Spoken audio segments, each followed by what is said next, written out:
এই আইসক্রিমটা অর্ডার করার সময় যেমন দেখতে ভেবেছিলাম, হাতে আসার পর মনে হলো এটা আইসক্রিম না কাদার ডেলা।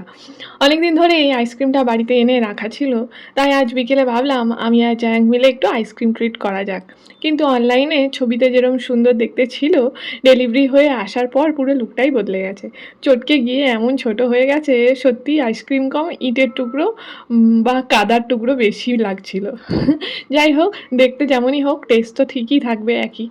আর একটা মজার কথা বলি, আমি যখন প্রেগনেন্ট ছিলাম তখন মনে, মনে কত কিছুই না ঠিক করে রেখেছিলাম। ভাবতাম আমার বাচ্চাকে কখনো আইসক্রিম খাওয়াবো না, জাঙ্ক ফুড খাওয়াবো না, খেতে চাইলে হেলদি কিছু খাওয়াবো। তারপর বুঝলাম বাচ্চাকে কোনোদিন কিছু খাওয়াবো না বললেই তো হবে না। আগে আমাদের নিজেদের অভ্যেসটাই বদলাতে হবে। আর সেই জায়গাতে আমি নিজেই ফেল। তবে এই আইসক্রিমটা সুগার ফ্রি, তাই অন্তত সেই দিক থেকে একটু নিশ্চিন্ত হয়েই জয়াংকে দিয়েছিলাম।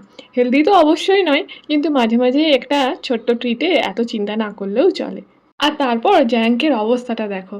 কোনটা খুলে খেতে হয় সেটাও ওর কাছে ম্যাটার করে না। ঢাকনা গলার আগেই ওপর থেকেই খাওয়া শুরু করে দিয়েছে।